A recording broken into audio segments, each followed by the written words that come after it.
Funny Lady Brett Butler, Gary Sinise, and a whole lot more tonight on The Late Show with David Letterman. But first, your local news.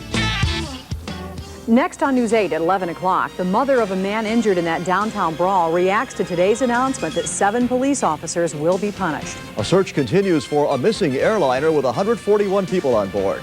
Is this woman qualified to be an air traffic controller? Tonight, our I-Team series continues with questions about the people responsible for our air safety.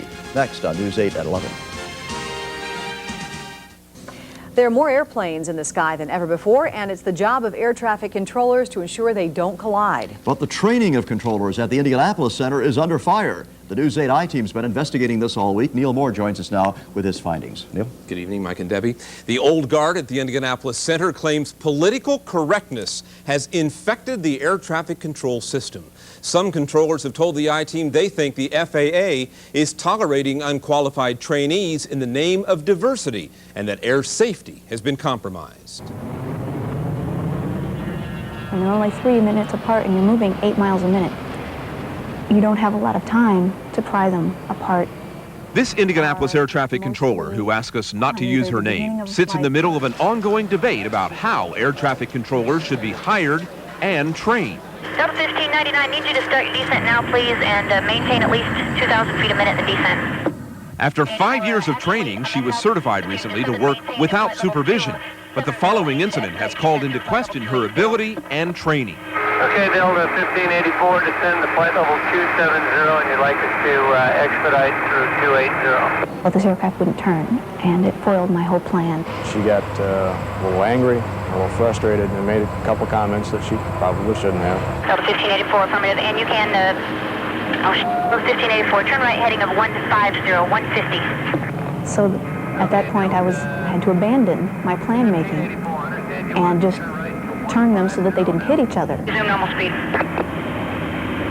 Okay, now we'll go fast. This was a directional error. A mid-air collision was unlikely. Still, 2 jetliners were flying in the wrong direction. I'm still doing a lot of learning, and it sounds kind of scary when I think about planes actually being aimed at each other, but the chance of them actually hitting is very small. If this is someone who's right off the line, so to speak, brand new, out of the box, ready to go, when they start having these kind of problems, what kind of training did they receive? Training of controllers has changed dramatically in recent years, and veterans say it used to be that new recruits could be fired for almost any reason. Now they charge the FAA is far more willing to allow new struggling controllers to continue with training. A new program is now used called Train to Succeed. And a redesigned curriculum that focuses on success instead of screening. A lot of people don't like it because it wasn't the way they were trained. It's a very controversial subject right now. Train to Succeed.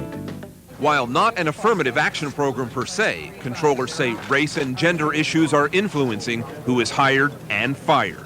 But up until a few years ago, they actually used to advertise the fact that some groups of employees did not have to score as high on the pre-hiring exam as others. The FAA denies such preferential treatment.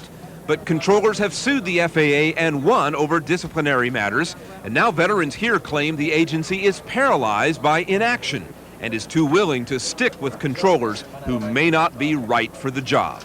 Well, now put yourself in the shoes of an FAA manager who has a choice between maybe giving somebody more training or being sued for $300,000. What would you do? It's very busy, it's very complex, and we do the best we can, but we're still only human. We're not going to get to hire any more people, so we have to get these people to do the job no matter what it takes. The FAA would not comment on the female controller's case, saying it's a private personnel matter.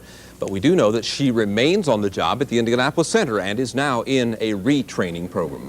And tomorrow you have your final segment, right? That's right. Tomorrow night will be charges that the FAA is ignoring the Indianapolis Center in favor of other busier air traffic operations. Neal Moore with the I-Team. Thanks. Thanks, Neal. Still to come on News 8 tonight, a 1-month dose of rain in one day. Chris Wright tells us when we're going to dry out. There's whiskey inside this building, and that's feeding the fire. A distillery goes up in flames.